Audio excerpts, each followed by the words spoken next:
Bismillahirrahmanirrahim. Assalamualaikum warahmatullahi wabarakatuh. Baiklah, bertemu lagi pada pertemuan pertama ini ya untuk PKDN 2. Oke, hari ini kita akan mempelajari terkait tentang pemeriksaan PTV dan teknik pemeriksaan secara umum. Oke, PTV sendiri mungkin kalian sudah paham ya, kepanjangan dari tanda-tanda vital, di mana tanda-tanda vital ini terdiri dari tekanan darah, suhu, respirasi, nadi. Oke, apa pentingnya sih kita mempelajari tentang TTV? Yang pertama, TTV itu biasanya pada awal pasien yang masuk untuk melakukan anamnesa. Sebelum melakukan anamnesa, kita juga sekalian melakukan TTV. Nah, di sini kalau untuk pemeriksaan fisik, biasanya kita menggunakan ada data namanya objektif dan data subjektif. Data subjektif sendiri ada data allo, anamnesa, dan auto anamnesa, di mana ada data-data yang memang didapatkan langsung dari si pasiennya ataupun didapatkan dari keluarga. Misal pada pasien yang tidak sadar misalnya gitu ya. Nah, jadi data-datanya kita dapatkan dari keluarga atau orang yang pertama kali datang datang untuk membantu si pasiennya. Nah, teknik pemeriksaan secara umum itu pasti kita melakukan 4 teknik ini. Inspeksi, palpasi, auskultasi, dan perkusi. Inspeksi adalah proses pada saat kita melihat. Jadi misalnya ada pasien, kita tanya biasanya, Bapak Ibu keluhannya apa? Nah, kita sambil lihat. Misalnya pasien sambil memegang perut. Terus kita lihat dari gestur mukanya. Biasanya kan kalau misalnya pasien mengeluh nyeri, pasti akan sedikit kelihatan seperti meringis gestur mukanya. Terus mungkin kelihatan dia sambil memegang perut. Nah, itu adalah teknik inspeksi. Jadi kita hanya melihat saja. Nah, terus teknik palpasi. Palpasi itu artinya kita melakukan perabaan. Misalnya, coba Bapak saya pegangnya daerah sekitar perutnya yang sakit. Itu palpasi. Nah, auskultasi itu dengan cara mendengar. Nah, biasanya mendengar ini kita bisa menggunakan bantuan stetoskop. Dan perkusi. Nah, kalau perkusi itu teknik mengetuk ya, mengetuk dengan tangan untuk melihatkan bunyi-bunyi di bagian abdomen biasanya yang kita dengar ataupun bagian dada seperti itu ya. Oke, ini secara umumnya, jadi memang kita harus posisikan pasiennya secara senyaman mungkin. Kalau kita mau melakukan palpasi atau perabaan, biasanya di daerah abdomen atau daerah perut, biasanya kita instruksikan pasiennya untuk berkemih dahulu. Karena kita kan akan melakukan perabaan di daerah kandung kemih, takutnya pasiennya nanti ada distensi abdomen ya, karena kandung kemih yang penuh. Jadi pasiennya ingin pipis seperti itu ya.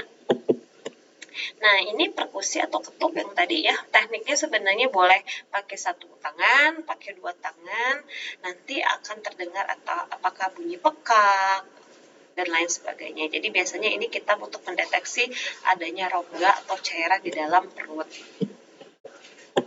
Oke ya, nah auskultasi biasanya yang untuk mendengar. Nah, biasanya kita memang menggunakan bantuan dengan stetoskop ya. Oke, nih langkah-langkah auskultasi, Ibu yakin kalian ini sudah bisa ya untuk melakukan auskultasi. Cuman yang harus diperhatikan adalah bunyi-bunyi yang memang kita dengarkan. Ya, misalnya nih ada pasien asma, terus pada saat kita mendengarkan ada suara gitu ya, kayak menarik nafas yang dalam. Nah, itu adalah suara mengi. Nah, kalian harus familiar dengan bunyi-bunyi yang lain. Oke, sekarang kita masuk ke pengukuran. Ini sangat sekali ya, pasti sudah tahu suhu tubuh. Kalau dulu itu masih, atau di luar negeri itu masih ada yang menggunakan suhunya via oral, rektal atau aksila. Nah, kalau kita biasanya di Indonesia ini, apalagi yang musim COVID ya, after COVID biasanya kita menggunakan suhunya itu yang infrared. Jadi hanya tidak sampai disentuh. Jadi dari jauh itu bisa kelihatan suhu tubuh. Ya, berapa normalnya suhu tubuh? 37,5 ya, di atas itu dikategorikan febris atau panas. Nah, untuk denyut nadi di sini kita lihat nadi itu ada nadi apikal dan nadi perifer. Nadi apikal berarti kita mendengarkan denyut nadi di daerah apex. Apex itu adalah jantung. Ya, biasanya untuk anak bayi kita lebih mendengarkan di daerah jantung. Nah, kalau nadi perifer ada radial, biasa yang kita di daerah sini ya, tangan. Itu yang paling sering. Ya, makin bayi, makin cepat. Ya, jadi kalian jangan kaget misalnya dengan kok bayi cepat ya denyut nadinya. Nah, makin dia usianya makin bawah itu makin cepat ya. Oke, pernafasan ini ada proses inspirasi dan ekspirasi. Nah, tekanan darah mungkin kalian sudah bisa ya. Ada yang kita dengar adalah sebenarnya bunyi tekanan sistol dan diastol yang pertama dan di akhir. Nah, ini juga ada nilai-nilai normalnya. Oke ya. Ini suhu tubuh ya. Sebenarnya suhu tubuh itu makin kita ambil suhu tubuh yang bagian dalam tubuh itu makin mendekati yang betul ya, karena kalau misalnya suhunya itu pakai infrared berarti kan itu permukaan tubuh yang luar, biasanya tidak terlalu signifikan. Tetapi yang bagian tubuh dalam biasanya mana ini suhu rektal. Rektal itu anus ya biasanya, cuman karena memang ini bagian yang memang rawan untuk terjadinya infeksi sehingga memang jarang dilakukan, cukup di daerah dahi biasanya gitu. Ini bisa kalian lihat kayak ada yang lewat mulut juga, ada yang lewat ketiak ya. Kalau sekarang sudah lebih mudah lagi. Ya, ini bisa nanti kalian lihat apa saja sih ada tanda-tanda kalau biasanya suhunya tinggi otomatis bisa dikatakan demam ya. Tapi kalau misalnya suhunya yang rendah juga bisa kita kategorikan hipotermi. Hipotermi biasanya bisa terjadi pada saat, terutama pada saat pasien-pasien yang sudah dilakukan tindakan operasi. Namanya shivering ya, jadi pasiennya suka menggigil karena habis tindakan operasi. Ini denyut nadi bisa kalian lihat di mana saja ya. Jadi banyak sekali bisa kita lakukan pemeriksaan denyut nadi. Di sini Ibu sudah kasih gambarnya. Jadi ada di daerah temporal, dari daerah wajah ya, karotis ya di daerah sini, apikal tadi jantung, brachial, radial, ulnar dan lain sebagainya. Jadi banyak sekali untuk memeriksa nadi perifer. Kalau apikal udah jelas ya di interkosta kelima. Jadi kalian bisa lihat dan bisa rasakan di interkosta kelima. Nanti kita cobain pada saat praktek. Oke, ini masih di nadi. Oke, denyut radial masih. Nah, ini ada tanda-tanda tetap masih ya identifikasi volume dari nadinya. Oke, nah ini pernafasan atau sistem respirasi.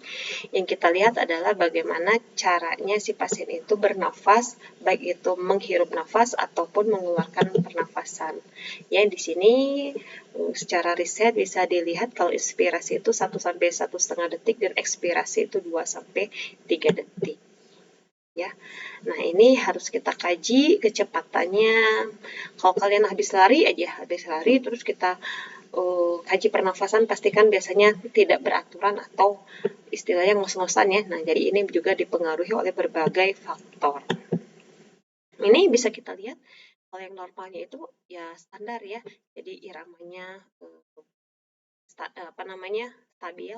Ini ada takipne berarti cepat ya. Bradipne ini cepat dan dalam, bradipne seperti ini. Ghost apne tidak ada nafas dan lain sebagainya. Ini kalian harus belajar. Oke, pengukuran tekanan darah di sini bisa kalian lihat ya. Jadi tekanan nadi itu tekanan sistol dikurang tekanan sistol. Oke, ini juga prakteknya mungkin sudah paham, tapi nanti kita akan jelaskan lebih lanjut terkait dengan teorinya. Ya, sampai di sini mungkin materi dari Ibu. Kalau ada yang kalian belum paham nanti bisa ditanyakan, akan Ibu upload. Silakan mengerjakan kuis. Sampai bertemu pada saat praktek di lab. Assalamualaikum warahmatullahi wabarakatuh.